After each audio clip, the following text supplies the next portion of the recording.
అండి అందరికీ welcome back to our channel. It's me Teja. So ఈరోజు ఈ వీడియోలో అయితే ఒక మంచి రెసిపీ అయితే చూపించబోతున్నాను. చామదుంపల ఫ్రై నా స్టైల్లో.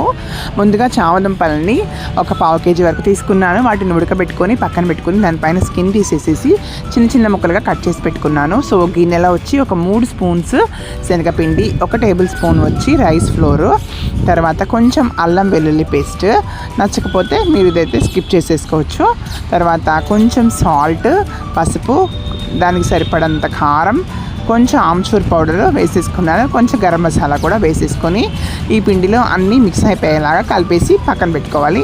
దీంట్లో మనం కట్ చేసి పెట్టుకున్న చిన్న చిన్న ముక్కలుగా కట్ చేసి పెట్టుకున్న చామదుంపల్ని కూడా వేసేసుకొని జస్ట్ వాటికి కోట్ చేసేసుకోవాలన్నమాట ఆ పొడి.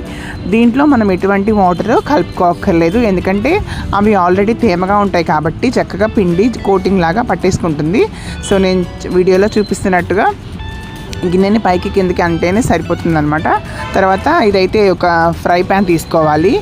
నేనైతే క్యాస్ట్ ఐరన్ పాత్రలో చేస్తాను ఇలాంటి ఫ్రైస్. సో ఇది నాన్ స్టిక్గా పనిచేస్తుంది. సో కొంచెం నూనె వేసేసుకొని, నూనె కూడా చాలా తక్కువే పడుతుందండి, జస్ట్ 2 టేబుల్ స్పూన్స్ వరకు నూనె అయితే వేసుకున్నాను. వేసేసుకున్న తర్వాత దాన్ని ఫుల్గా మన ప్యాన్ అంతా స్ప్రెడ్ చేసేసుకోవాలి. చేసేసుకున్న తర్వాత మనము ఏదైతే కోట్ చేసి పెట్టుకున్నామో శనగపిండితో ఆ ముక్కల్ని వచ్చేపటికి చామదుంప ముక్కల్ని చక్కగా మొత్తం విడివిడిగా స్ప్రెడ్ చేసేసుకొని దానిపైన సెట్ చేసేసుకోవాలి. సెట్ చేసేసుకొని ఒక 2 minutes పాటు మూత పెట్టుకోవాలి.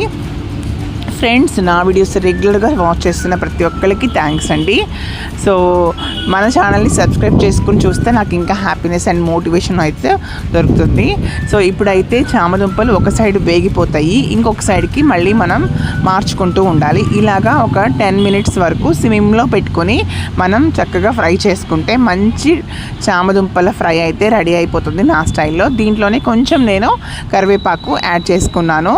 తర్వాత ఒకవేళ కనుక సాల్ట్ మీకు సరిపోలేదు అనిపిస్తే కనుక కొంచెం సాల్ట్ కూడా యాడ్ చేసుకోవచ్చు, బట్ మోస్ట్లీ మనం ఫస్ట్ వేసుకున్నప్పుడే కరెక్ట్గా ఉంటుంది. సో ఫ్రెండ్స్, ఇప్పుడైతే చామదుంపల ఫ్రై అయితే రెడీ అయిపోయింది. ఇది వచ్చేపాటికి చక్కగా టమాటో రసం కానీ, సాంబార్ కానీ, పెరుగు చారుకి ఇలాంటి కాంబినేషన్కి అయితే అదిరిపోతుంది. సో మంచి మంచి కాంబినేషన్స్ అయితే మన వీడియోస్లో రెగ్యులర్గా పోస్ట్ చేస్తూ ఉంటాను.